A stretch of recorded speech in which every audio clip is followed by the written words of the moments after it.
When my parents tried to cut me off from my grandmother, I thought it was about control. I didn't realize it was about $30 million until much later. At first, it sounded almost reasonable. They said Grandma Evelyn was tired. They said she needed peace. They said too many visits confused her. But the words didn't match the feeling in my chest when my calls went unanswered and my messages stayed on read without reply. 1 week after my wedding, the woman who had raised me more than anyone else suddenly didn't want to see me. That was how my mother put it. Calm, polite, final. I remember standing in my kitchen in Portland, phone in my hand, staring at my reflection in the microwave door, trying to understand how a bond built over 35 years could be erased in a single sentence. I wanted to argue. I wanted to drive over there and knock until someone answered. But something stopped me. A quiet instinct sharpened by years of being the inconvenient one in my family.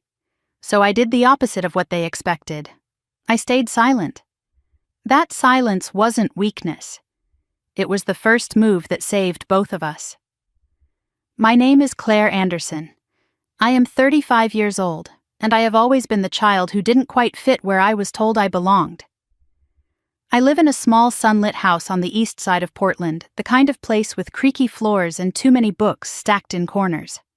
I built my life without leaning on my parents, not because I didn't want their help, but because I learned early that independence was the only way to stay visible in a family that preferred obedience. I have a steady career, a marriage I chose for love rather than approval, and a habit of watching people more than I speak. That habit would matter later more than I knew. Growing up, I learned the rules without anyone spelling them out. Don't make things difficult. Don't ask too many questions. And most importantly, don't challenge the version of the family my parents liked to present to the world. My younger sister Sophie followed those rules effortlessly. She was agreeable, accommodating, always in the right place at the right time. I was not. The one person who never asked me to be smaller was my grandmother Evelyn Anderson. Grandma Evelyn is 82 years old now, though she carries herself with the quiet certainty of someone who has survived more than she ever talks about. When I was a child, her house felt like a different country. The air smelled like tea and old books. Time moved slower there. She listened without interrupting, and when she spoke, she chose her words carefully as if they mattered. When my parents criticized me for being too outspoken, she would smile and say nothing, then slip me a handwritten note later. When Sophie was praised and I was overlooked, she would squeeze my hand and remind me that attention and worth were not the same thing. She never compared us. She never asked me to change. It was Grandma Evelyn who taught me how to read fine print, how to ask what wasn't being said, and why rushing a decision usually meant someone else was trying to benefit from your confusion. She used to say that silence, when chosen, could protect you better than shouting ever could. At the time, I thought it was just wisdom that came with age. I didn't know she was preparing me. My parents, Mark and Linda Anderson, had always described themselves as practical people. They believed in efficiency order and doing what made sense. In practice, that meant they liked control. My father spoke in absolutes, framing his opinions as common sense. My mother wrapped hers in concern, smiling as she drew boundaries no one had asked for. Together they made decisions quickly and expected everyone else to adjust. Sophie fit neatly into that system. She lived close by, dropped in often, and knew exactly when to agree and when to stay quiet. Over the years, she became the family translator, the one who spoke for Grandma Evelyn whenever it was convenient.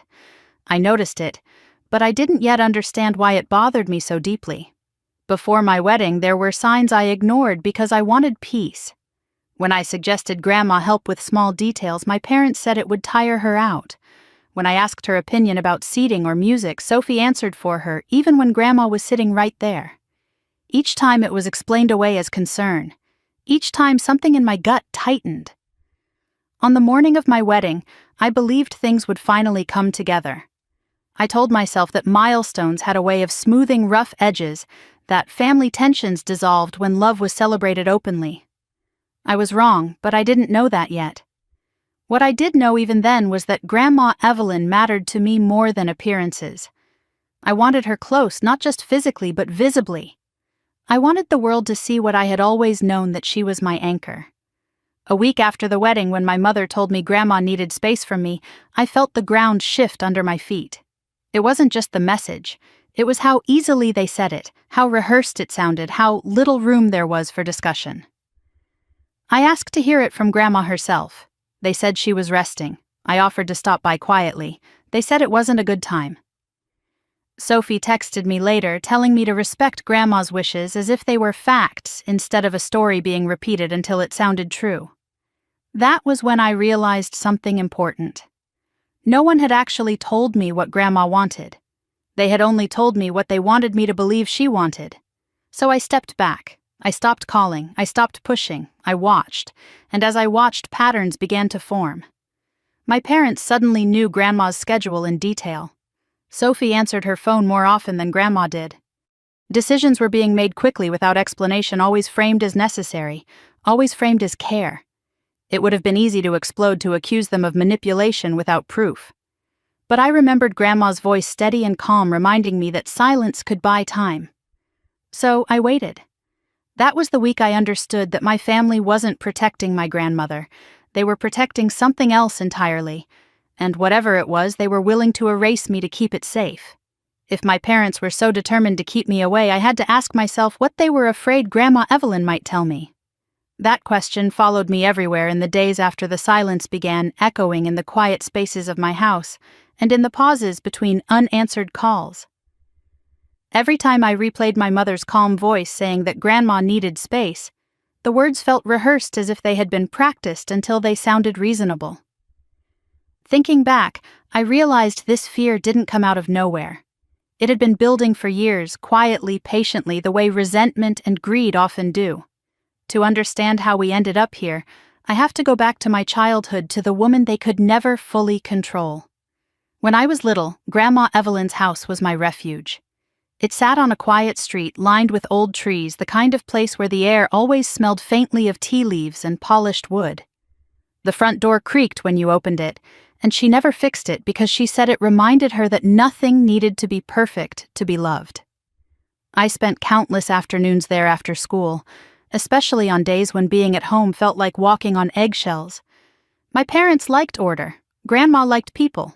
She let me talk until I ran out of words, never interrupting, never correcting my feelings. When I complained about being compared to Sophie, she didn't tell me to try harder or be more understanding. She simply said, "You don't need to compete in a race you never agreed to run." That sentence stayed with me longer than any advice my parents ever gave. Even as a child, I noticed how differently Grandma was treated.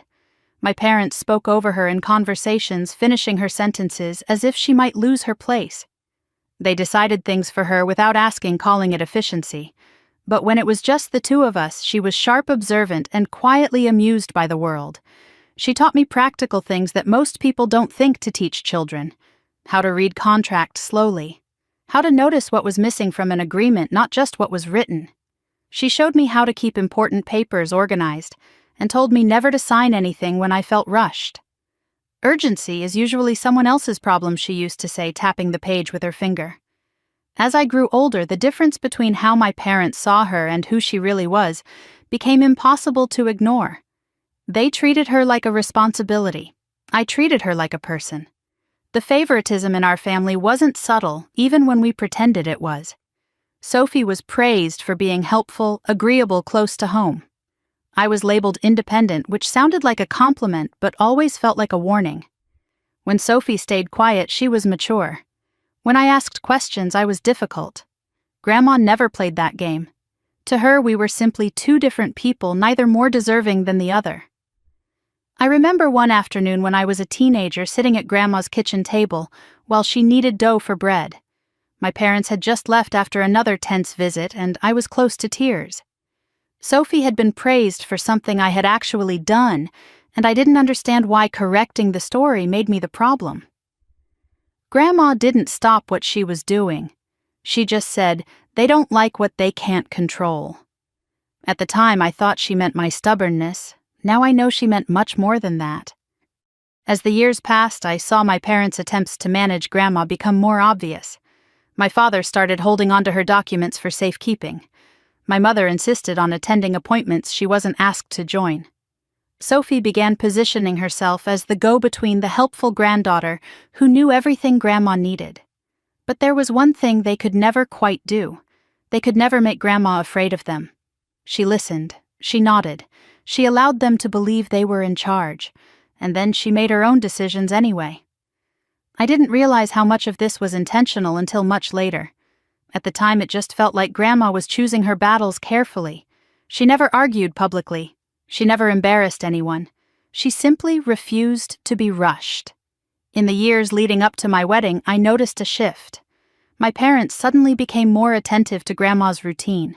They talked about her health constantly, even when there was nothing new to report. Sophie began answering her phone more often than Grandma did, claiming it was easier that way. I brushed it off because it was easier to believe good intentions than to confront uncomfortable truths. I wanted my wedding to be simple, joyful, and free of family conflict. I told myself that whatever tensions existed would fade once the celebration was over. There was one conversation, though, that should have stayed with me more than it did. A few years before my wedding, Grandma and I were sitting together on her porch watching the late afternoon light stretch across the yard. She was quieter than usual, her hands folded neatly in her lap. Out of nowhere, she said, "If one day they try to separate us, don't fight them immediately." I laughed nervously and asked what she meant, assuming she was talking in hypotheticals. She didn't answer right away.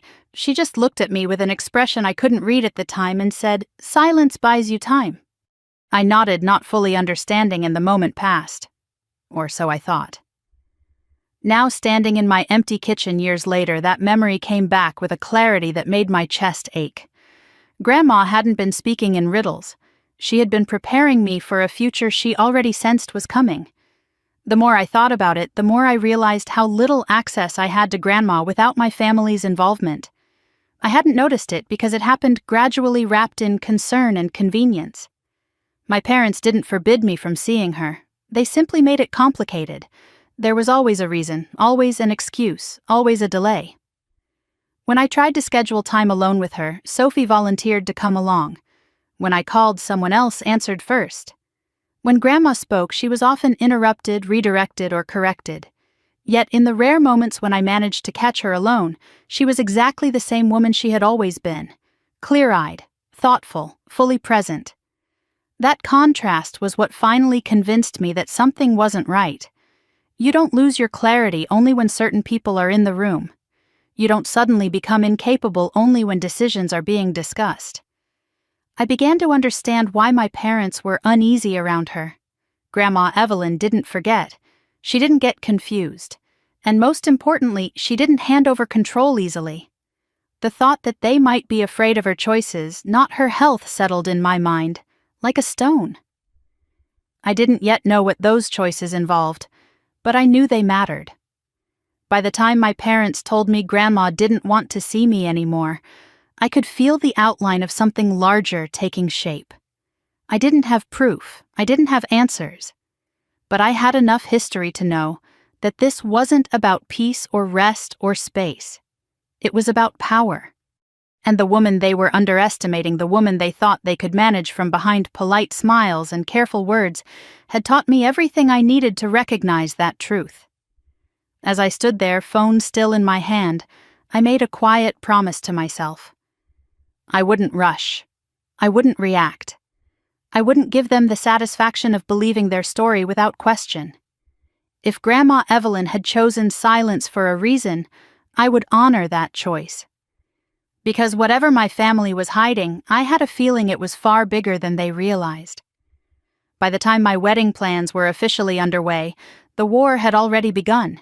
It just hadn't turned loud yet. At first, it was subtle enough that I questioned myself for noticing. A pause before answers, a hesitation when I asked simple questions, a sense that conversations shifted the moment I entered the room. Planning a wedding is supposed to be chaotic, in a joyful way, full of choices about flowers and music and guest lists. For me, it became something else entirely. Every time I tried to include Grandma Evelyn in even the smallest decision, an invisible hand redirected the moment. If I asked her opinion on the ceremony, time my father answered instead. If I mentioned seating arrangements, my mother smiled and said we didn't want to overwhelm her. If Grandma started to speak, Sophie gently cut in, finishing her sentence with a version that sounded safer, simpler, smaller. At first I told myself they were just trying to help. Weddings bring out everyone's opinions, and my family had never been good at stepping back. But the pattern was too consistent to ignore. Somehow every path that led directly to Grandma ended up blocked by someone else's concern. I noticed it most clearly during one of the early planning dinners. We were sitting around my parents' dining table, the same one where I had eaten countless meals growing up. I suggested that Grandma might like to help choose the music since she loved old standards and always said they reminded her of dancing when she was young. Before Grandma could respond, Sophie leaned forward. "She gets tired with too many details," she said quickly, her voice light and practiced. "We'll just surprise her on the day." Grandma smiled faintly but didn't speak. When I looked at her, I saw something flicker in her eyes.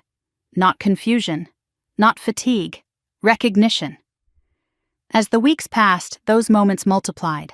I would try to coordinate a dress-fitting visit only to be told Grandma had a doctor's appointment that day. I'd suggest a quiet lunch together and my mother would say it wasn't a good time, that Grandma needed rest. Somehow, Sophie always knew exactly when Grandma was available and when she wasn't, even though she never seemed to ask. What unsettled me most was how invested my parents suddenly became in Grandma's schedule. They spoke about it with a level of detail that felt new. My father knew her appointment times down to the minute. My mother tracked her medications, even though Grandma had managed them herself for years. They framed it as responsibility, but it felt more like surveillance.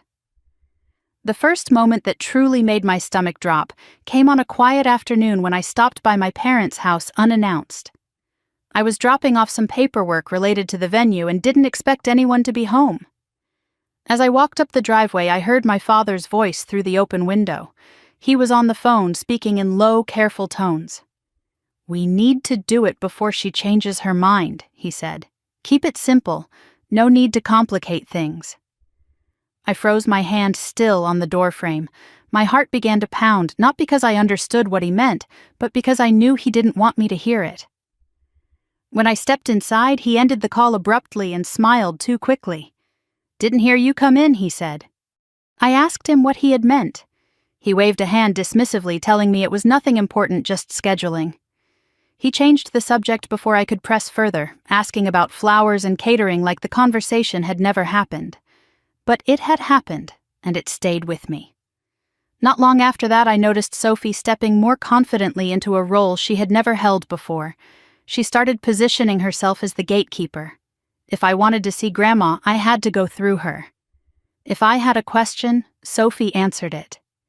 If Grandma and I were talking and Sophie entered the room, Grandma's voice softened, her sentences shorter, her opinions less specific. The strangest part was that Sophie had never been particularly close to Grandma before. She visited on holidays. She brought flowers when it was expected. But she had never lingered, never sat for hours talking the way I did. Now she was suddenly everywhere, always helpful, always present. I tried not to show my discomfort. I told myself I was being sensitive because of the stress of planning a wedding. But then there was the afternoon I managed to catch Grandma alone and everything shifted. I had stopped by her house early, hoping to talk before anyone else arrived. She was sitting in her favorite chair by the window, a book resting unopened in her lap. When she saw me, her face softened in that familiar way that always made me feel like I was home.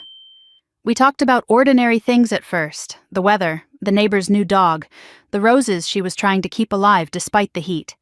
But there was a tension beneath her words, a carefulness that hadn't been there before. Finally, I asked if everything was all right. She hesitated just for a moment and then said something that made my breath catch. "They're nervous," she said quietly. I asked her who she meant. She didn't answer directly. Instead, she looked at me with an intensity that made me feel like she was weighing something important. "If one day they tell you I don't want to see you," she said, "would you believe them?" The question stunned me. I laughed softly, trying to brush it off, but she didn't smile back. She was serious. "Of course not," I said, though suddenly I wasn't as certain as I wanted to be. She nodded slowly as if filing that answer away. Then she changed the subject, asking about the ceremony and whether I was eating enough. The conversation moved on, but my mind did not. That question replayed itself over and over in my head in the days that followed. It felt like a warning one I hadn't fully understood yet. The closer the wedding came, the more tangible the control became. Grandma's phone was often out of reach when I called. Sophie explained that Grandma misplaced it frequently, even though I had never known her to do that. Mail arrived at my parents' house instead of hers. My father mentioned taking care of some paperwork without elaborating. One afternoon, I noticed a large envelope on the edge of my parents' kitchen counter, the corner marked with the logo of a legal office. When I asked about it, my mother moved it out of sight so quickly it was almost instinctive. She told me it was nothing I needed to worry about. That was when it finally became clear that I wasn't imagining things. These weren't random acts of concern. They were coordinated, planned. By the time my wedding day arrived, I felt a strange sense of dread layered beneath the excitement. I still hoped irrationally that the ceremony would bring everyone back into alignment, that standing together in a room full of witnesses would remind my family who we were supposed to be to each other. I didn't yet know that the wedding wouldn't heal anything. It would expose everything. Looking back now, I can see how carefully the ground was being prepared. How each small redirection, each softened lie, each withheld conversation built toward something larger. The war before my wedding was quiet, fought with smiles and concern and words like safety and responsibility. No one raised their voice, no one made threats. But the lines were drawn all the same. And while I didn't yet know what my family was planning to take, I knew one thing with absolute certainty. By the time I walked down the aisle, the decision to cut me out of my grandmother's life had already been made. The day of my wedding arrived like a performance everyone had rehearsed except me. From the moment I woke up, there was a sense that the script had already been written, and I was expected to follow it without questions. I told myself I was imagining things that nerves could distort even the clearest moments. I was wrong. I got ready in a small room at the venue surrounded by soft light and the low hum of hairdryers. My dress hung by the window, ivory and simple, exactly what I had wanted. Friends fluttered around me, offering reassurance, adjusting small details. I kept glancing at the door, expecting Grandma Evelyn to walk in at any moment, her calm presence grounding me the way it always had. She didn't. When I asked my mother where Grandma was, she smiled and said she was resting, that the morning had tired her out. The words sounded reasonable, but they landed wrong. Grandma had always been the earliest one ready for important days. She believed showing up early was a sign of respect. I brushed off the discomfort and focused on the ceremony. I told myself I would see her soon enough. When the music started and guests took their seats, I felt my chest tighten. I scanned the rows, searching for Grandma's familiar silver hair and steady posture. I didn't see her near the front. I didn't see her near the aisle. I finally spotted her several rows back, partially obscured by taller guests sitting quietly with her hands folded in her lap. I froze. My grandmother, the woman who had guided me through every major moment of my life, was seated like an afterthought, not beside my parents, not anywhere she could see clearly. She looked small in that crowd, and the sight of it cut deeper than I expected. I wanted to stop everything. I wanted to walk over and take her hand and move her to the front where she belonged. But the music swelled, the doors opened, and all eyes turned toward me. I walked down the aisle with a smile that felt glued to my face, my heart breaking in quiet pieces with every step. From where she sat, Grandma had to lean to catch a glimpse of me. Our eyes met for just a second. She smiled the same gentle smile she had always given me, as if to tell me it was all right. That hurt more than anything else. The ceremony itself passed in a blur. Vows were exchanged. Applause followed. Cameras flashed. People stood and cheered. Through it all, I was acutely aware of who was missing from the center of my experience. At the reception, the pattern continued. Grandma was placed at a table near the edge of the room, surrounded by distant relatives she barely knew. My parents circulated confidently, greeting guests, accepting congratulations. Sophie moved easily between groups, radiant and relaxed. No one asked where Grandma preferred to sit. No one asked if she was comfortable. When I tried to pull up a chair beside her, my mother intercepted me with a light laugh, telling me guests wanted photos that we could talk later. Every attempt I made to linger was gently redirected. I watched as Sophie leaned in to speak for Grandma, answering questions before she could. I saw my father pat Grandma's shoulder briefly before moving on as if checking off a task. I saw how people looked at her confused about her place, unsure whether she mattered as much as everyone else in the immediate family. During the speeches, the exclusion became impossible to ignore. Toast after toast was given. My parents spoke. Sophie spoke. Friends spoke. Stories were shared, laughter filled the room. I waited for someone to invite Grandma to say a few words. She had known me longer than anyone there. She had stories that mattered. No one asked. When someone finally mentioned her, it was in passing, framed as gratitude for being there. She nodded politely, her smile tight but gracious. I felt a surge of anger I had to swallow down with my champagne. Later, when the music started and people took to the dance floor, I searched for her again. She sat alone, watching from a distance, her hands clasped around a glass of water. Couples spun under the lights. Laughter echoed. I danced once with my partner, then excused myself, determined to make my way back to her. Before I could reach her, Sophie stepped into my path. She told me Grandma was tired, that it might be best to let her rest. She said it kindly, but there was a firmness underneath that felt rehearsed. I looked past her and saw my parents watching, their expressions carefully neutral. I didn't argue. I nodded and let myself be guided away, my chest aching with the weight of what I was allowing. Near the end of the night, I finally managed to sit beside Grandma for a few quiet minutes. The room buzzed around us, but she seemed far away from it all. I apologized for not being there more. She squeezed my hand and told me not to worry, that she was proud of me. Her voice was steady, but her eyes held something else. Not sadness, awareness. As she stood to leave, I noticed she didn't have a ride of her own. My father told me he and Sophie would take her home. It felt wrong, but the day had worn me down. I kissed her cheek and promised to call her the next day. She looked at me for a long moment before she left, as if memorizing my face. After the guests began to drift away and the lights dimmed, I felt hollow. The joy everyone talked about seemed distant, unreachable. I told myself I was exhausted, that emotions ran high on days like this. Still, a quiet dread settled in my stomach as I drove home. The next morning, I called Grandma. It went to voicemail. I left a message light and cheerful, asking how she was feeling. She didn't call back. I tried again in the afternoon. Sophie answered instead. She told me Grandma was resting and that she'd pass along the message. Days passed. Each time I reached out, there was an excuse. Grandma was sleeping. Grandma was at an appointment. Grandma didn't feel like talking. When I finally spoke to my mother directly, she delivered the sentence that changed everything. She told me Grandma needed space from me. She said it gently, as if it were a kindness. She said it was for the best. I hung up the phone and sat in silence, replaying the wedding in my mind. The seating, the interruptions, the way decisions had been made without asking. It all aligned with brutal clarity. The wedding hadn't brought us together. It had been the moment they made their move public. By pushing Grandma to the margins that day, they had shown me exactly where they thought she belonged. And by cutting me off immediately afterward, they made it clear they believed I would accept it. They were wrong. But at that moment, standing alone in my kitchen, I didn't yet know how I would respond. I only knew that the exclusion hadn't been accidental.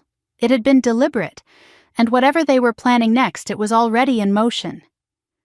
The silence after the wedding was heavier than anything that had happened before. It wasn't dramatic. There were no shouting matches, no slammed doors, just an absence that settled into my days and refused to leave. I woke up expecting to see Grandma Evelyn's name on my phone, a short message, asking how married life felt or reminding me to eat breakfast. Instead, there was nothing. At first, I told myself she was tired. The wedding had been long. The travel alone could wear anyone out, especially at her age. I sent a gentle text, then another the next day. Both went unanswered. When I called, it rang until voicemail. The message I left sounded too cheerful, like I was trying to convince myself more than her. By the third day, I realized something was wrong. Every attempt to reach her ended the same way. Either no response or Sophie answering with that careful, soothing voice that made my skin crawl. Grandma was resting. Grandma had stepped out. Grandma didn't feel like talking today. It was the way Sophie said it that bothered me, not worried, not uncertain, certain. As if she knew exactly what Grandma felt wanted and needed, even though Grandma herself wasn't saying any of it.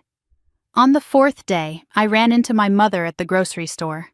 We exchanged polite greetings between the produce and the dairy aisle, the way strangers do when they don't want to draw attention. I asked her casually if she'd heard from Grandma. She smiled and said, "Oh, she's fine. She's just enjoying some quiet time." You know how she is. I did know how she was. And quiet time had never meant cutting off the person she spoke to almost daily. That was the moment the lie began to take shape in my mind. A few days later, I overheard my mother talking on the phone while I was at my parents' house picking up something I'd left behind. She didn't know I was there yet. Her voice carried down the hallway, soft but clear. "Claire's been very busy since the wedding," she said. "New life, new priorities, it's normal."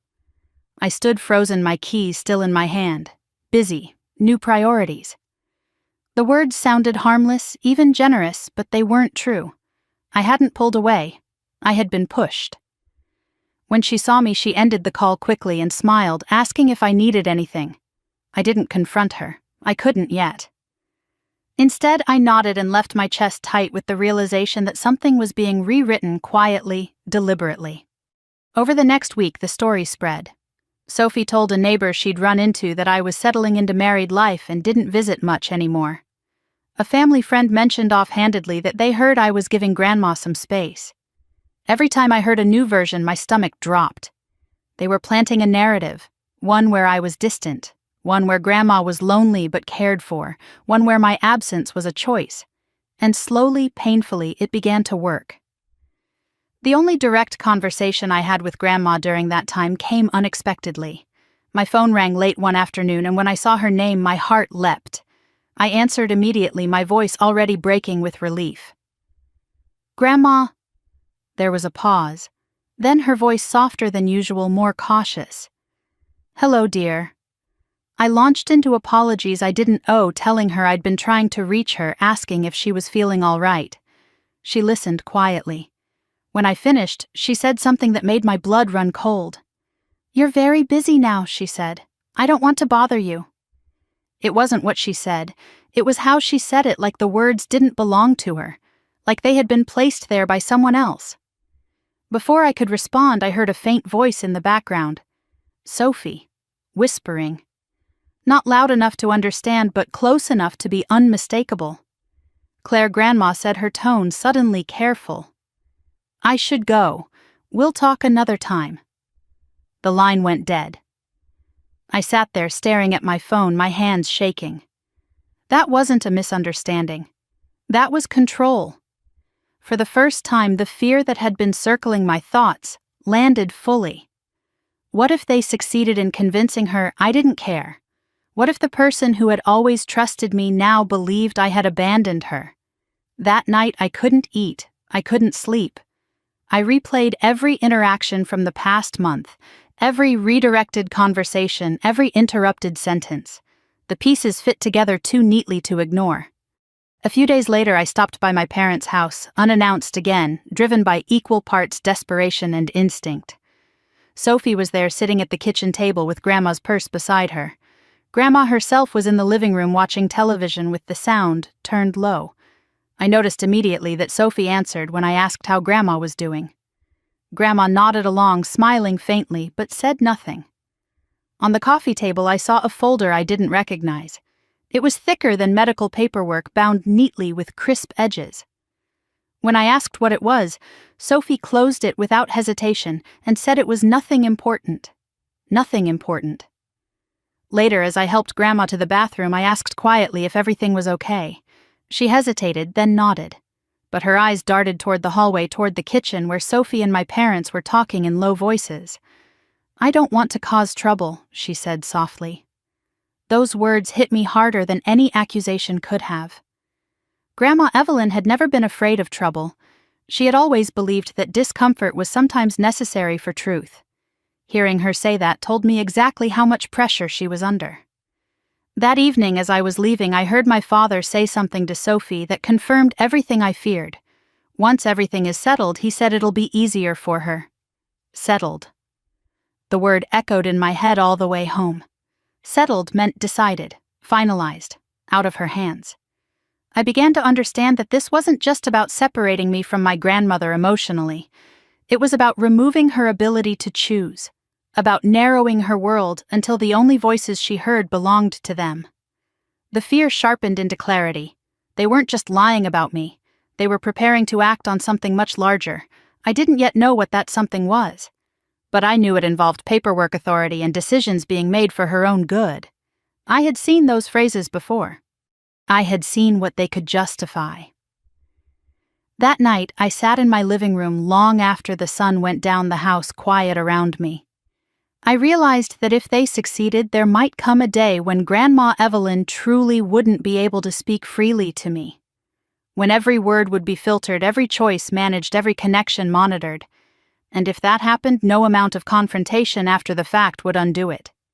They weren't just taking me away from Grandma. They were taking Grandma away from herself.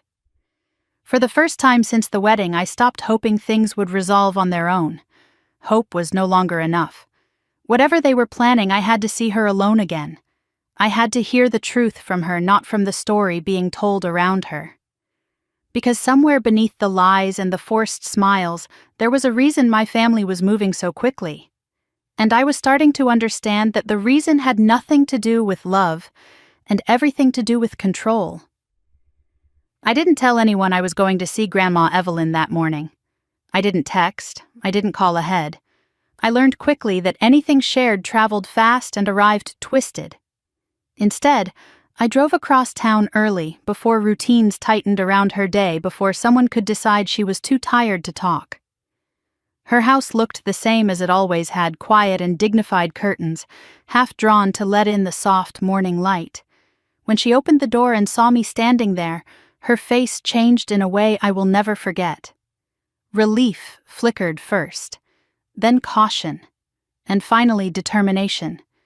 "You came alone," she said, not as a question. I nodded. She stepped aside and let me in, locking the door behind me with deliberate care. That simple action told me everything. We sat at the small kitchen table where we had shared countless cups of tea over the years. She poured slowly, hand-steady movements precise. Whatever my family believed about her fragility, it wasn't reflected in the woman sitting across from me now. "They think I don't see what they're doing," she said quietly before I could even speak. The words settled between us like a confession. I felt something inside me loosen a knot I hadn't realized I'd been holding. I wasn't imagining it. She knew. I told her everything. The unanswered calls, the stories I'd overheard, the way Sophie spoke for her, the folder on the coffee table. I told her about the phone call, about hearing Sophie whisper in the background while Grandma sounded like a guest in her own life.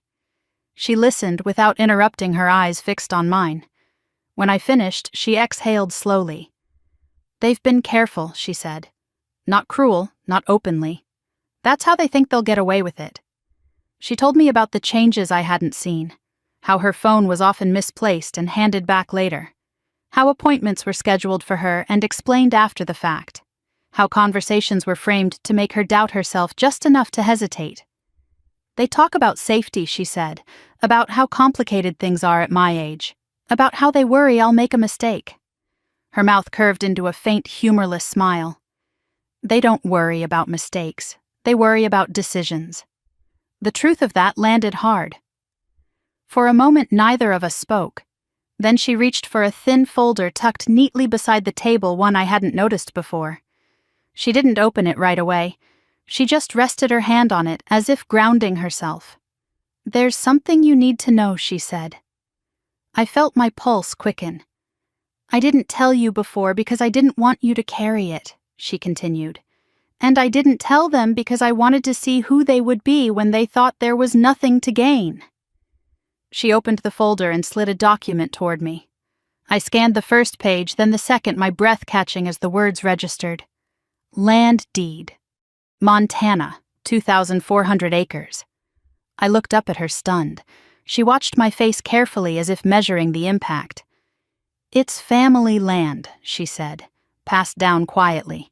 It's been in my name for years. The figure listed near the bottom made my vision blur. $30 million.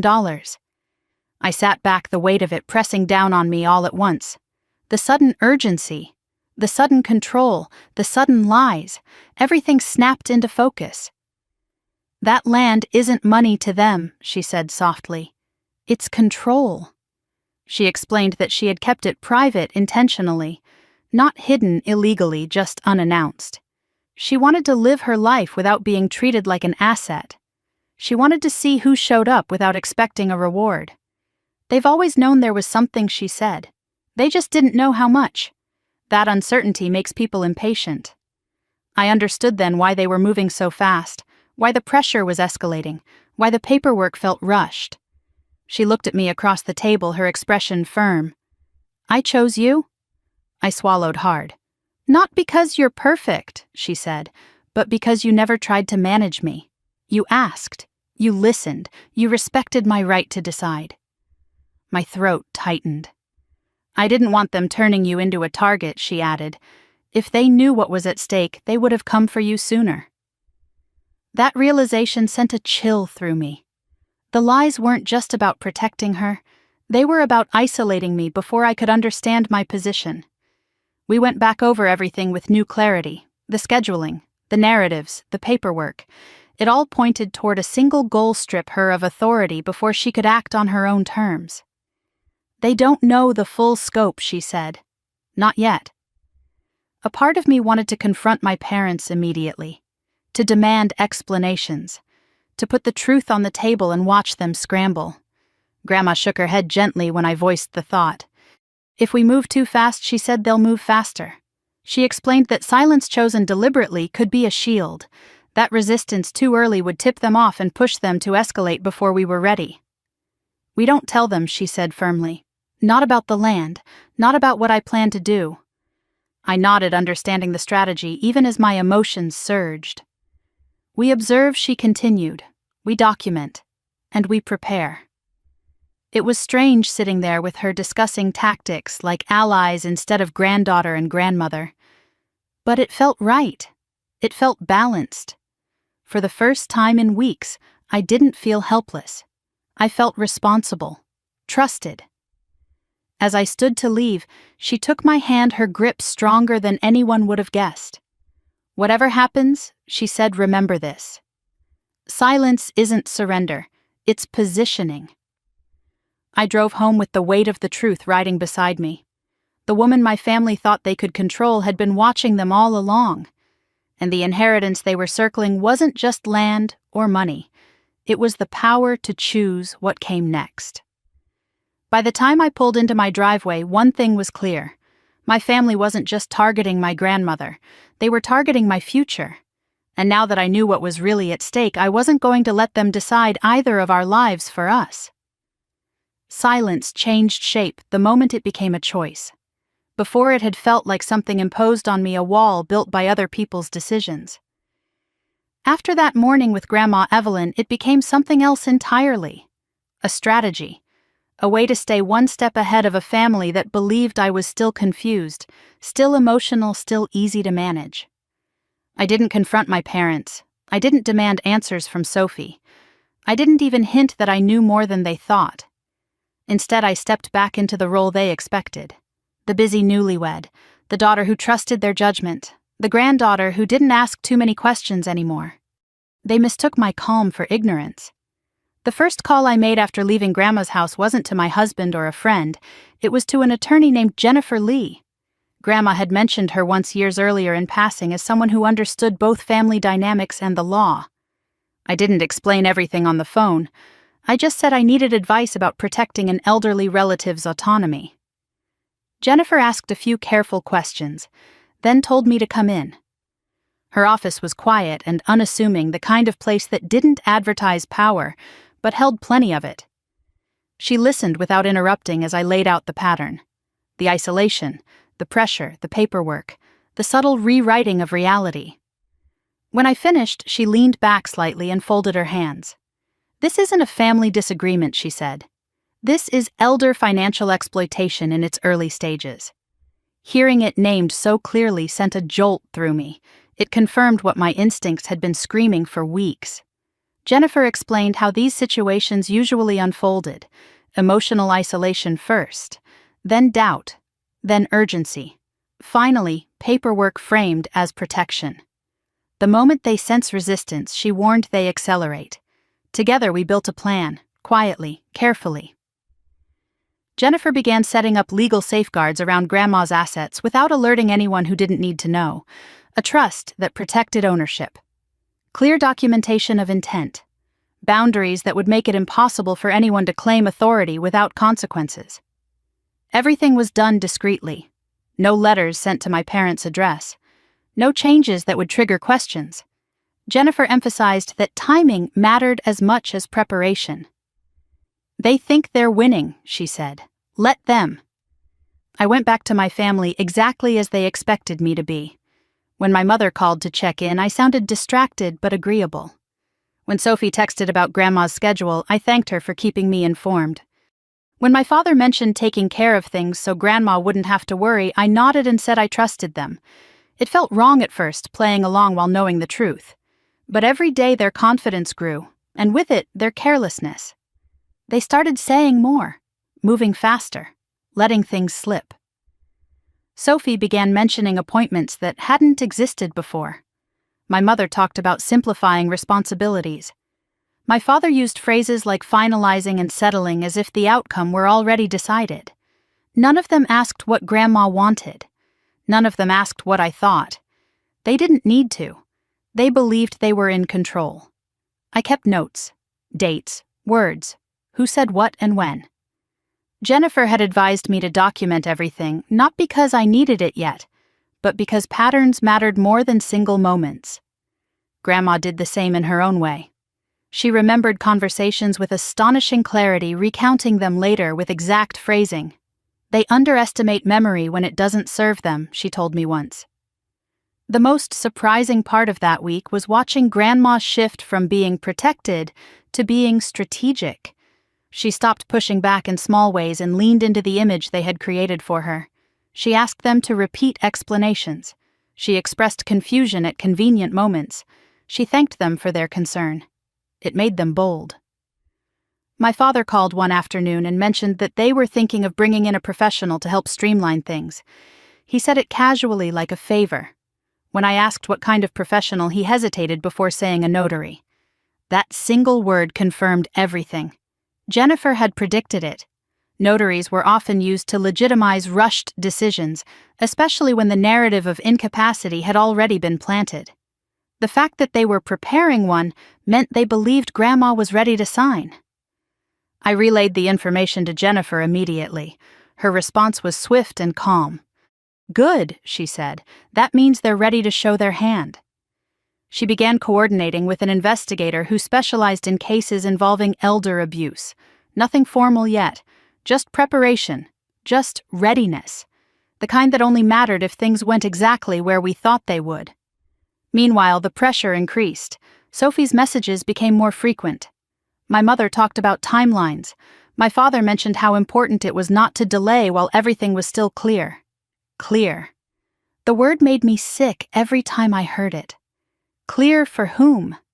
One evening after a particularly tense conversation, I sat alone in my living room and felt the weight of what was coming.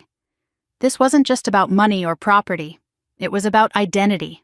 About whether my grandmother would be seen as a person or a problem to be managed. About whether I would be treated as family or as an obstacle. I thought about confronting them, about how satisfying it might feel to expose everything immediately. But I also thought about what Grandma had said. About positioning. About letting people reveal themselves fully before holding them accountable. So I stayed silent. That silence gave them confidence, and confidence made them sloppy. A few days later, Sophie let it slip that the notary's schedule was tight. My father said they should aim to get things done soon. My mother mentioned how relieved she would be once the paperwork was handled. Handled. I could feel the storm building. I could feel the moment approaching when they would arrive with smiles and documents expecting gratitude and compliance. That night, Grandma and I sat together drinking tea, the house quiet around us. She reached for my hand and squeezed it gently. "They think the next visit will end this," she said. I met her gaze steady and sure. "It will," I replied. "Just not the way they expect." For the first time since the wedding, I felt something close to peace. Not because the danger had passed, but because I was no longer reacting to it. I was ready. They believed silence meant surrender. They were about to learn it meant preparation. The day they brought the papers arrived quietly wrapped in polite voices and practiced concern. My father called that morning, his tone unusually gentle, and said they wanted to stop by to help Grandma Evelyn simplify a few things. He spoke as if this were a favor, something generous, something long overdue. I agreed without hesitation, my voice calm, even grateful. When I hung up, my hands were steady. Grandma was already dressed when I arrived at her house, sitting in her usual chair by the window.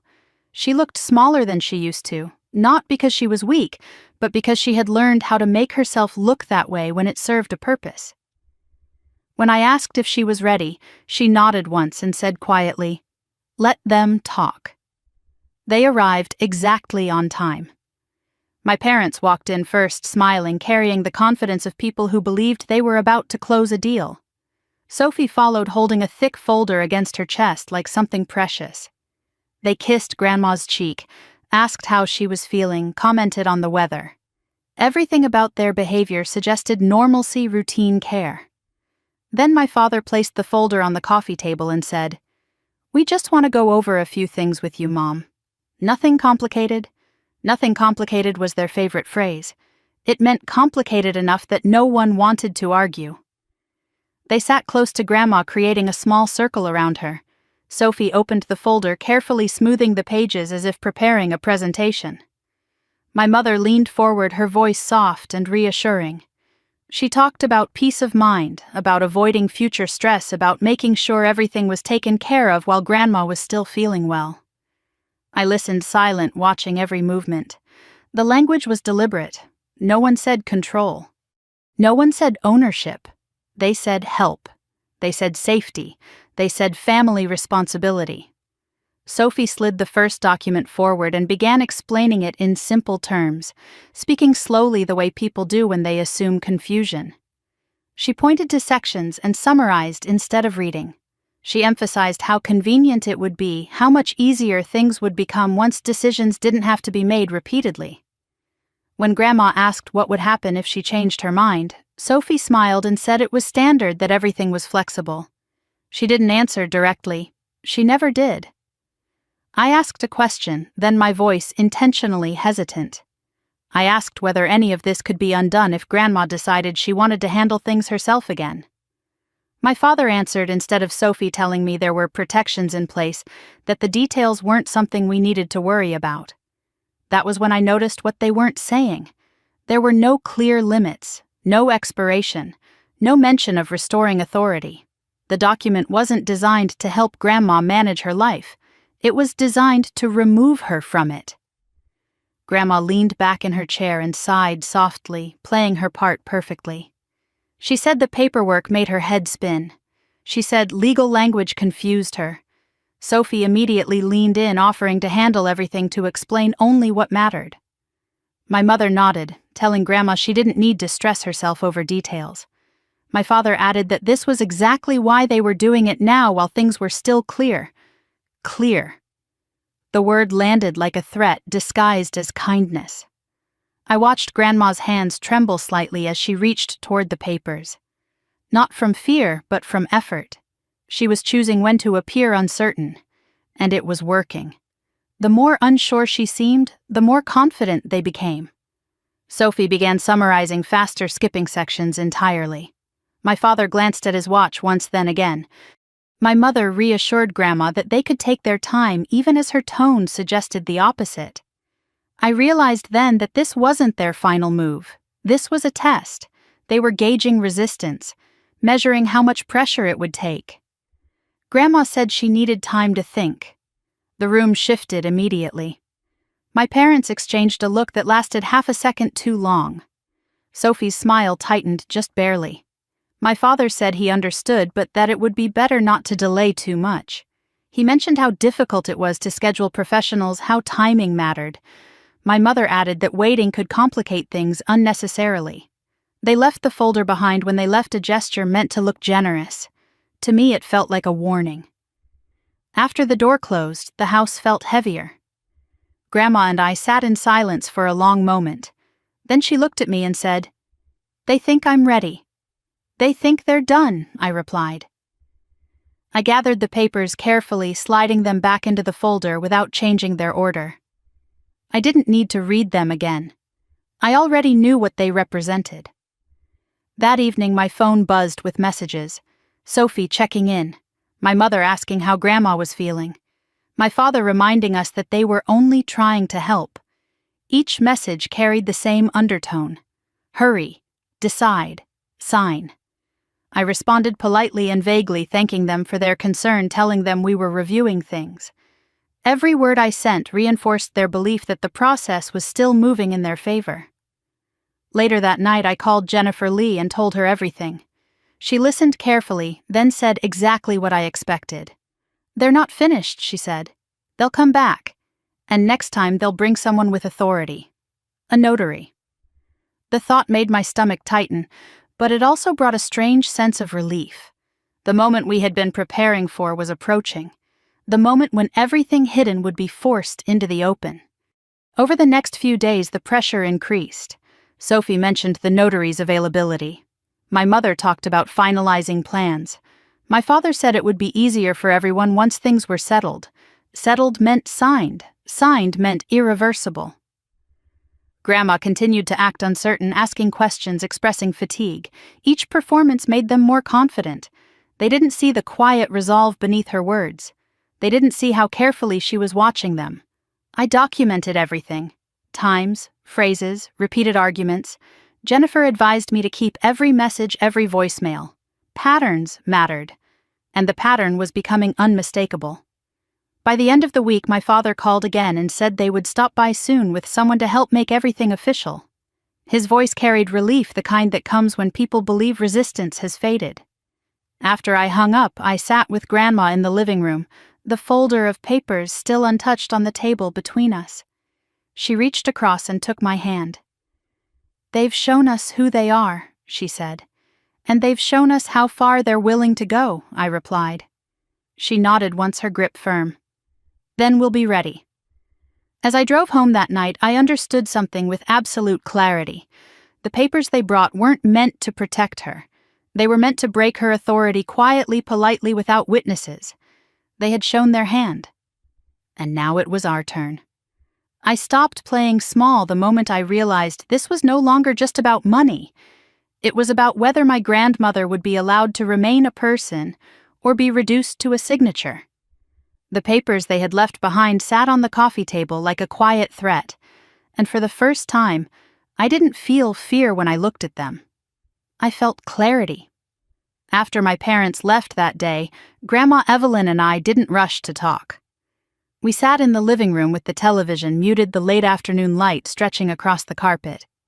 She watched the dust drift in the air like she was measuring time itself. When she finally spoke, her voice was steady. "They think I'm ready to hand my life over," she said. "They think you're alone," I replied. She turned to me, her eyes sharp, not tired, not confused. "I'm not." That was the moment everything shifted. I called Jennifer Lee as soon as I got home. I didn't soften anything. I told her exactly what had happened, how the papers were framed, how urgency was creeping into every conversation, how a notary was being mentioned more often. She listened, asked for specifics, then said the words I needed to hear. "This is escalation," she said, "and it's predictable." She explained that what we were seeing was the final phase before coercion. They believed the groundwork had been laid, the narrative was in place. All that was left was to formalize control under the guise of care. "Do not refuse outright," Jennifer advised. "Refusal tips them off. We want them to come back thinking they're in charge. Let them come back." Those words felt counterintuitive, but they made sense. Every step we had taken quietly had given us leverage. If we confronted them too early, they would retreat and regroup. If we stayed calm, they would reveal more. That night I sat at my desk and wrote everything down. Dates, phrases, who spoke first, who interrupted, which words were repeated. Peace of mind, safety, simplify, finalize. Every sentence that sounded caring but removed choice. Grandma did the same in her own way. She didn't write anything down, but she remembered. She recalled conversations word for word, even the pauses. She noticed how Sophie leaned in closer when papers were discussed, how my father avoided eye contact when deadlines were mentioned, how my mother smiled when Grandma hesitated. They assume age equals fog, Grandma said. It doesn't. Over the next few days, the calls increased. Sophie texted twice a day asking if Grandma had questions. My mother dropped off food without asking, staying just long enough to remind Grandma how relieved everyone would be once things were settled. My father spoke about timing, about availability, about how difficult it was to coordinate professionals. The word notary appeared in almost every conversation. I played my part carefully. I responded politely. I asked neutral questions. I thanked them for their help. I never said no. I never said yes. I let the tension stretch. Jennifer coordinated quietly behind the scenes. She prepared documents that protected Grandma's assets regardless of what my family attempted. She reached out to an investigator who specialized in cases involving elder exploitation, someone who understood how these situations unfolded and how easily they were dismissed when no one intervened early. We don't accuse, Jennifer said. We observe. And when the moment comes, we document. The hardest part wasn't the strategy. It was the waiting. Knowing my family was planning to remove my grandmother's autonomy and choosing not to stop them immediately went against every instinct I had. But every time doubt crept in, I remembered the look on Grandma's face when she locked the door behind me the morning she told me the truth. She wasn't afraid, she was prepared. Midweek, my father called with a tone that was almost cheerful. He said they had found a time when everyone could be present. He said a professional would be joining us to make things easier. He said it would be good to have everything resolved soon. Resolved. After I hung up, I sat in my car and stared at the steering wheel. This was it. The moment we had been anticipating. The visit where they would expect compliance, gratitude, and signatures. That evening, Grandma surprised me. As we sat together drinking tea, she reached into a drawer and pulled out a small recorder, the kind people used to bring to lectures years ago. I found this while cleaning, she said casually. Still works. I stared at her, stunned. They underestimate me because I let them, she continued. If they want to explain things to me again, I want to remember exactly how they do it. I laughed softly, a mix of admiration and relief. She wasn't just participating in the plan. She was leading it. We tested the recorder. It worked perfectly. She practiced placing it discreetly. She even joked about how technology had finally caught up with her patients. The next day, Sophie slipped up. She texted me that the notary's schedule was tight and that it would be best if Grandma didn't change her mind at the last minute. She deleted the message quickly, but not before I saw it. I saved the screenshot. Jennifer nodded when I showed it to her. They're getting nervous, she said. Nervous people rush. By Friday, everything felt taut. My parents called twice in one day. Sophie stopped pretending she wasn't managing the situation. My mother mentioned how hard it was for them to worry about Grandma's future. My father talked about relief. Relief for whom? That night, Grandma and I took a short walk around her block. The air was cool, the street quiet. She moved slower than she used to, but her posture was upright, her steps deliberate. I want you to know something, she said as we passed the old oak tree she loved. No matter how this ends, I don't regret staying silent. Neither do I replied. She stopped walking and looked at me fully then. If they had respected me, none of this would have been necessary. I understood what she meant. Silence had not created this conflict. Disrespect had. When I left that night, I felt an unfamiliar calm. Not because I believed my family would suddenly change, but because I was ready to see them clearly. ready to hear what they would say when they believed no one was stopping them. Jennifer called me just before bed to confirm arrangements. The investigator would be available. Everything was in place. "Let them come," she said again. The house was quiet after I hung up. I thought about my parents, about how certain they must feel, how confident in the story they had built. I thought about Sophie, about the role she had chosen. And I thought about the papers on the coffee table waiting for a pen that wouldn't come. The next visit, they believed, would end this. They were right. Just not in the way they imagined. The doorbell rang just after noon, sharp and confident, like someone who expected to be welcomed. I was already there, standing a few feet behind Grandma Evelyn's chair, my heart steady in a way I hadn't felt in weeks. She sat upright, hands folded in her lap, her expression calm. If anyone had looked closely, they might have noticed the quiet resolve in her eyes. But no one ever looked closely when they thought the ending was already written. My father stepped inside first, smiling, as if this were a social visit. My mother followed, carrying a tote bag filled with documents she pretended were harmless. Sophie came next, her posture tight with anticipation. And behind them walked a man I didn't recognize, well-dressed, holding a leather briefcase like a badge of authority. "This is the notary," Sophie said brightly, as if introducing a family friend. The notary nodded politely.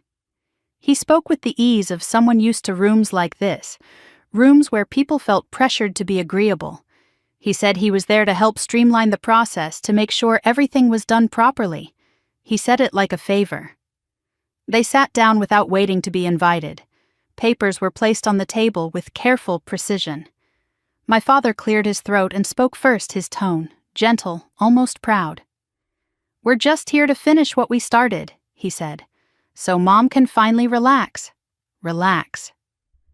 The notary opened his briefcase and removed a stack of forms, a seal and a pen, placing them neatly in front of Grandma. The pen gleamed under the light like it was something important, something final. My mother leaned in. "We know this has been confusing," she said softly. "But this will make everything easier." Sophie nodded, taking over the explanation before Grandma could respond. She summarized again, skipping over details, pointing where signatures would go. She spoke slowly, patiently, the way people do when they believe they are the smartest person in the room. Grandma asked what would happen if she changed her mind. The notary answered instead of my family, his words vague, reassuring, without being specific. He spoke about protections and best practices, about how these arrangements were common. Common for whom? When the pen was placed directly in front of Grandma, the room went quiet.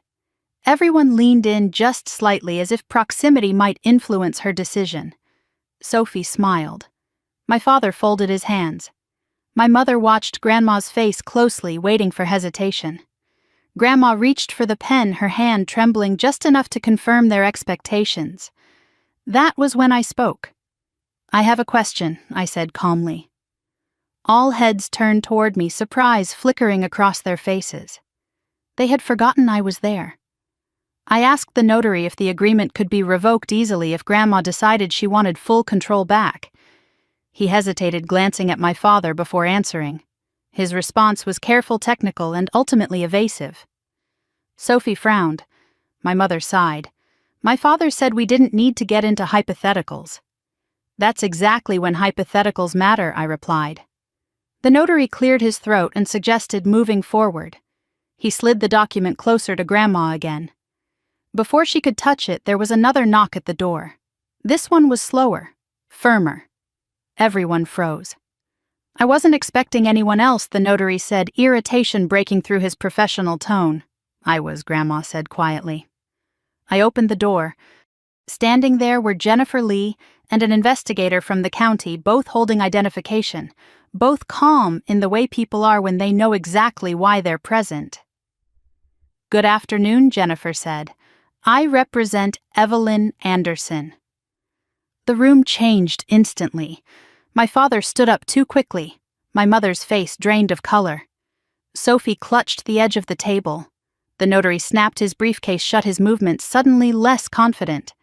The investigator introduced himself and explained that he was there to observe and document due to concerns about potential elder financial exploitation.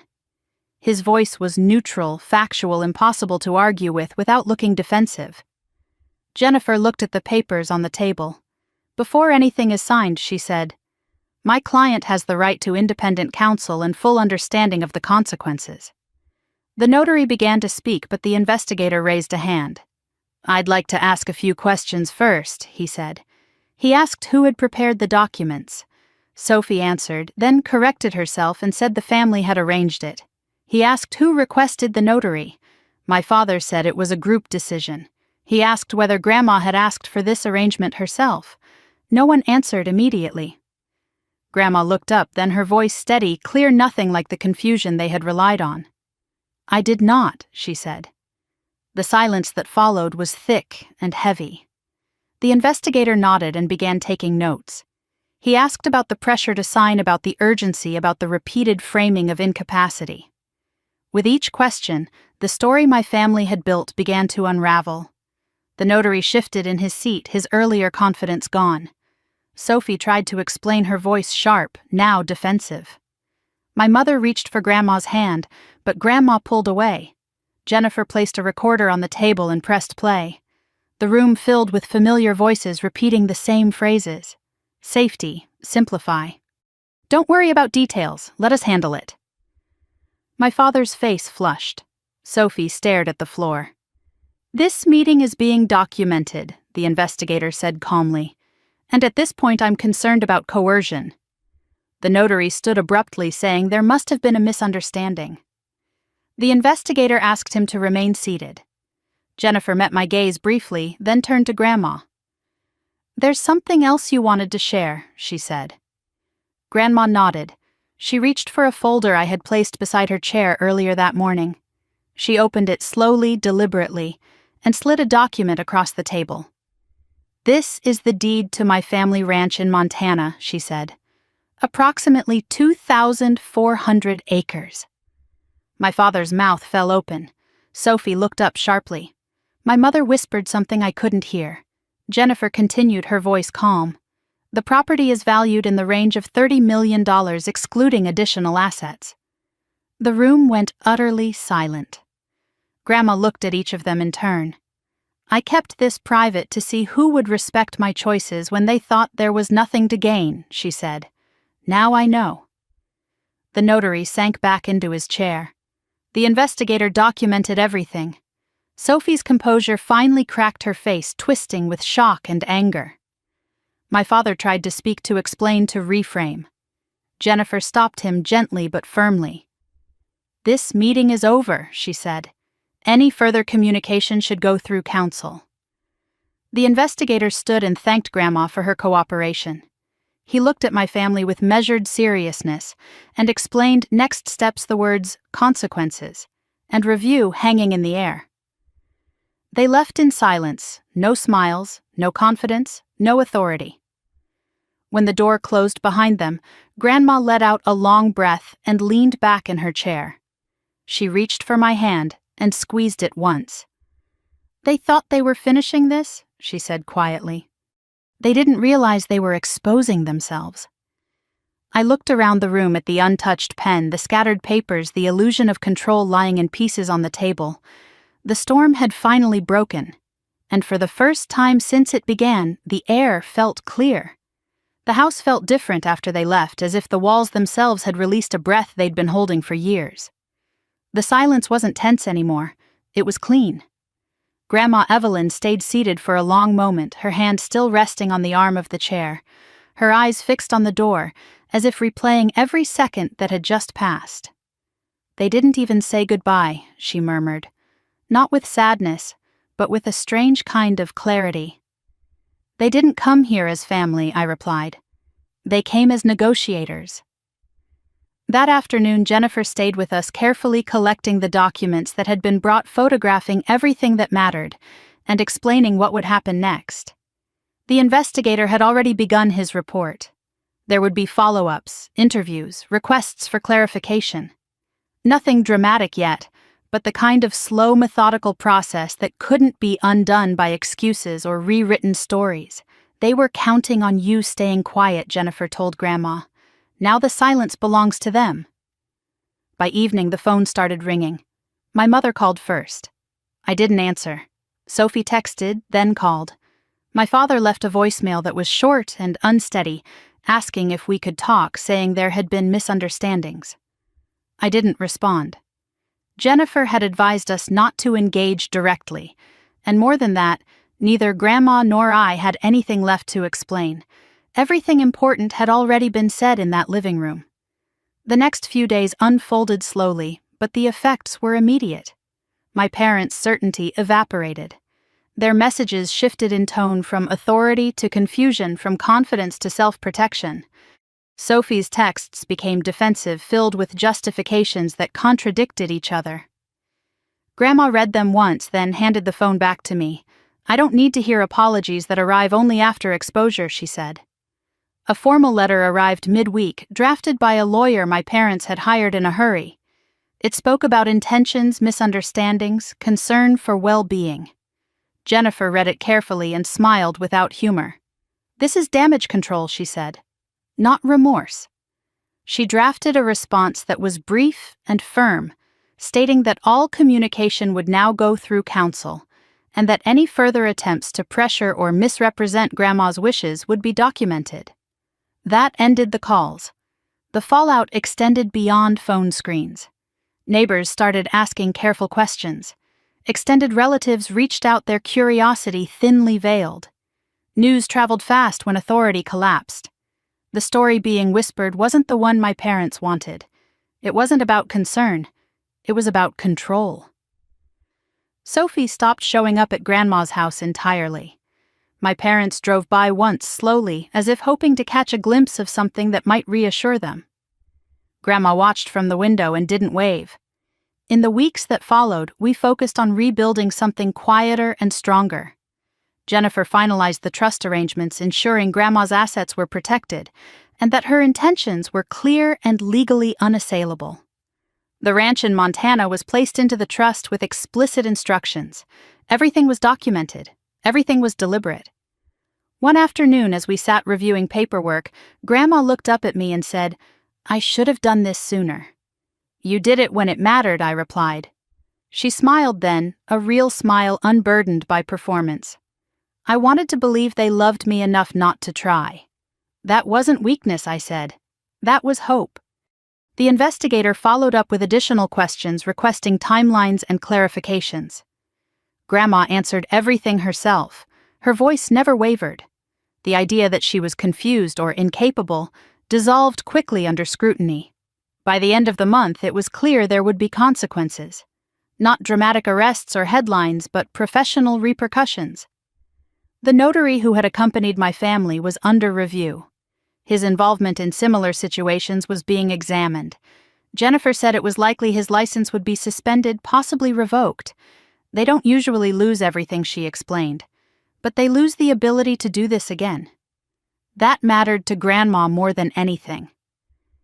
My relationship with my parents changed permanently, not in a single argument, but in a quiet understanding that trust, once broken at this level, didn't regenerate on command. My father sent one final message asking to meet alone. Grandma considered it for a long moment, then declined. "Not now," she said. "If he wants reconciliation, he can start by respecting my boundaries." Sophie disappeared entirely. The last I heard, she had moved cities, perhaps hoping distance would erase what proximity had exposed. What surprised me most was how quickly peace replaced chaos. Without constant pressure, Grandma slept better. She started gardening again. She asked me to help her plan a trip to Montana, something she had put off for years because it felt safer not to think too far ahead. When we finally stood on the porch of the ranch together weeks later, watching the land stretch out under the open sky, she took my hand and said, "This is what they were trying to take from me. Not just property, time." The decision she made there wasn't impulsive. It was the culmination of everything she had seen and endured. She told Jennifer to proceed with transferring full stewardship of the ranch to me exactly as she had planned, not as a reward, not as a shield, but as a continuation.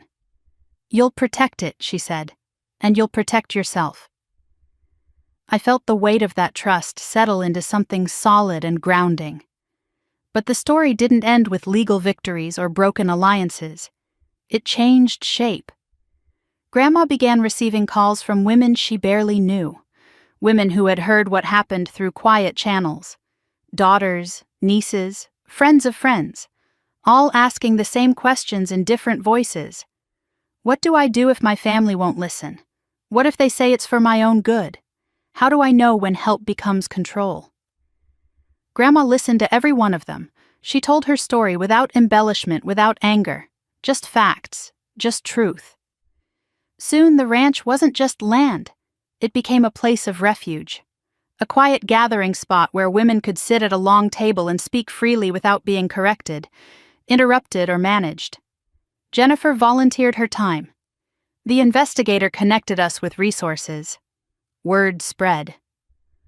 One afternoon, as I watched Grandma pour tea for a woman whose hands shook with exhaustion and fear, I realized something profound.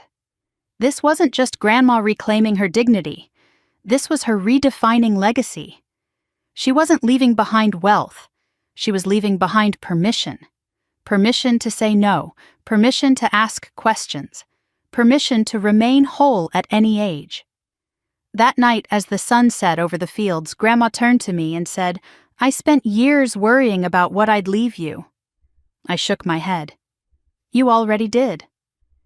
She smiled, looking out at the land she had protected in silence for so long. Then it was worth waiting. The family that tried to control her lost more than they anticipated. They lost access. They lost narrative. They lost the ability to define her story.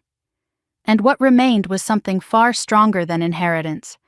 It was freedom chosen deliberately and shared on her own terms. The first morning I woke up on the ranch, the silence felt different from any silence I'd known before. It wasn't empty. It was full. Full of wind moving through tall grass, full of distant cattle sounds, full of a horizon that didn't end at someone else's expectations. I stepped onto the porch with a cup of coffee and watched the sun rise slowly over land my grandmother had protected with patience most people mistake for weakness. Grandma Evelyn came out a few minutes later, wrapped in a light sweater, her hair pulled back the way she always wore it when she wanted to think clearly. She stood beside me without speaking, just breathing in the morning. For 82 years, she had learned how to survive inside other people's plans. Now she was finally standing inside her own. "They never understood this place," she said quietly. "They thought land was something you sell, not something you guard." I nodded, remembering how my parents' faces had changed the moment they realized what they had been circling. They hadn't seen history, responsibility, or continuity. They had seen leverage. Life didn't turn dramatic after that. It turned honest. The loud conflict ended, replaced by quieter, more meaningful work. Jennifer helped finalize the foundation paperwork, turning what had started as a defensive measure into something intentional. The ranch became more than property. It became a sanctuary. Women started arriving in small numbers at first. Some came with suitcases, others with nothing but questions. They sat at the long wooden table in the main house, hands wrapped around mugs of tea, voices hesitant at first. The stories were different in detail but identical in shape. Children who framed control as care, relatives who spoke about safety while stripping choice, documents explained too quickly, urgency disguised as concern. Grandma listened to every one of them. She never interrupted. She never rushed. When they finished, she didn't tell them what to do. She told them what she had learned. "That moment when you start doubting yourself," she would say. "That's the moment to pause, not comply." I watched women arrive bent by fear and leave standing straighter. Not because we fixed everything, but because we gave them language. Once you can name manipulation, it loses power. My relationship with my parents settled into something distant but clear. There were no dramatic confrontations anymore.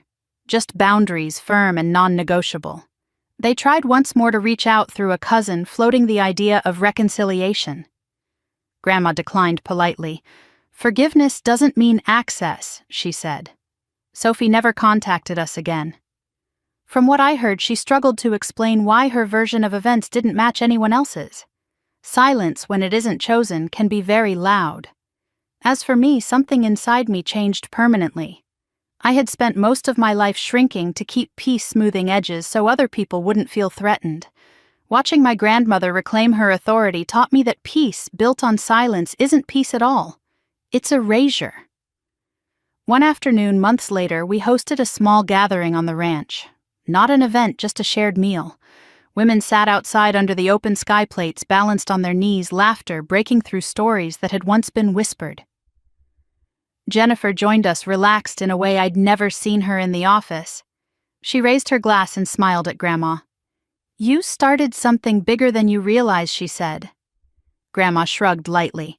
"I just stopped pretending I was confused." That sentence stayed with me. How many women are labeled difficult, stubborn, or forgetful the moment they stop being convenient? How often age is used as an excuse to override autonomy? That evening, after everyone had left, I found Grandma in the old rocking chair on the porch, the same one she'd rocked me in when I was a child. I sat on the steps at her feet like I used to, the land stretching endlessly behind us. "Do you regret not telling them earlier?" I asked. She thought for a moment. "No," she said. "If I had, they would have behaved differently. I needed to see who they were when they thought there was nothing to gain." Her answer carried no bitterness. Just truth. Time passed. The foundation grew. We partnered with advocacy groups, hosted legal workshops, connected women with resources. Stories kept coming. Some ended well, some were still in progress. But none of them were invisible anymore. On my birthday, Grandma gave me a small handwritten note. Inside, she had written just one line. "Power doesn't announce itself. It waits until you're ready to use it." I framed that note and hung it by my desk. Sometimes late at night, I think back to the moment my family walked into her living room with that notary, convinced they were finishing something. I think about how close they came to succeeding. And I think about how many people never get that interruption at the door, that moment when truth arrives just in time. That's why we keep telling these stories. Not for revenge, not for spectacle, but because someone listening might recognize the pattern before it's too late. If you're watching this and something feels familiar, trust that feeling. If a relative insists on managing your life for your own good, ask questions. If paperwork is rushed, pause. If silence is demanded, speak to someone who has no stake in your compliance. And if you've lived through something like this, your voice matters more than you know. Share your experience. It might be the thing that helps someone else see clearly. If this story resonated with you, let us know in the comments. What would you have done in Claire's place? Where do you think the line is between help and control? Your perspective could help someone who's quietly struggling right now. And if you want to hear more stories about family boundaries, justice, and the quiet strength it takes to reclaim your life, stay with us. Like the video, subscribe to the channel, and join this growing community. Because silence can protect you for a while, but truth spoken at the right moment can change everything.